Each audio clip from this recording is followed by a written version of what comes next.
name is Jess. Today is Top 5 Wednesday, and this Top 5 Wednesday is children's books. I will leave the Goodreads group, Lainey's YouTube, and Thoughts on Tomes YouTube down below like I do every Wednesday, but this one is a little bit different. It is children's books. Now, I don't own any children's books anymore. The only one I think that I do own is Graveyard Book by Neil Gaiman, and I didn't want to include that because I have spoken about that book quite a bit on my channel, so I did actually go to the library and just pick up a bunch of books that I really liked growing up. I hope you guys enjoyed this video, and yeah, let's go ahead and just get started. So the first book that I have here that I had to include is All Birds Have Anxiety, and this is written by Kathy Hoopman, which I think is an adorable name.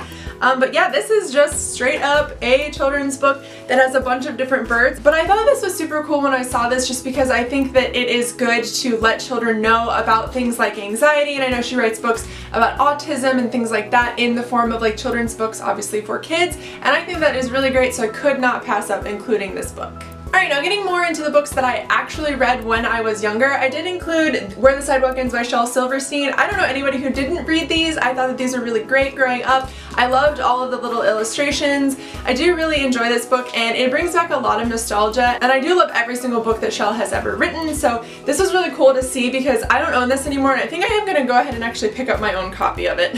When I was in elementary school, one of the very few required readings that we had is His Dark Material by Philip Pullman, so this does bring me back a little bit.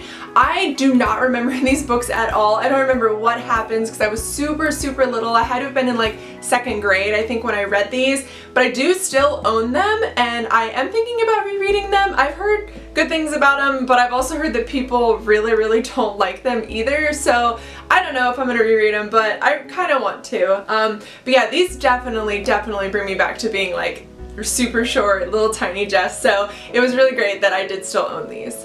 Now this one takes me way back to when I was super small. I had a big leather bound book that had like the gold edges on it, and it had a bunch of different stories in it, and one of the stories that it had was The Princess and the Pea. If you have not read these are super cute. I think most people have probably read them by this point, like the little fairy tales that we read when we were growing up.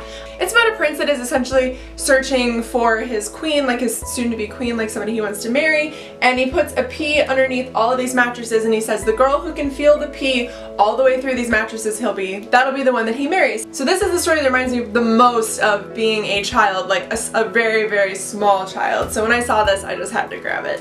And I have to say I really like this rendition of it because they're all lions, and I think that's adorable. Now the last book that I have here reminds me of being in 5th grade, which is about where my cutoff was for children's books. I actually had a teacher who would read these to us, but they're the Series of Unfortunate Events by Lemony Snicket. I still love these. I've watched the show on Netflix. I'm such a fan. I have read, I think, the first 7 of them. There are so many of them though, but I do want to get the really big box set, because like I said, I don't own these books anymore, but I loved these. The teacher who would read them to us would do like different voices and things like that, and Klaus is my favorite character from this series. I absolutely love him, and I love all of the little like illustrations on each of the chapters, but this is definitely my favorite series when I was growing up. I just could not get enough of these, and these bring me back to, I can picture where my desk was in 5th grade in my class, and so if I ever want like a trip down memory lane, definitely picking up one of these and reading it will do it for me.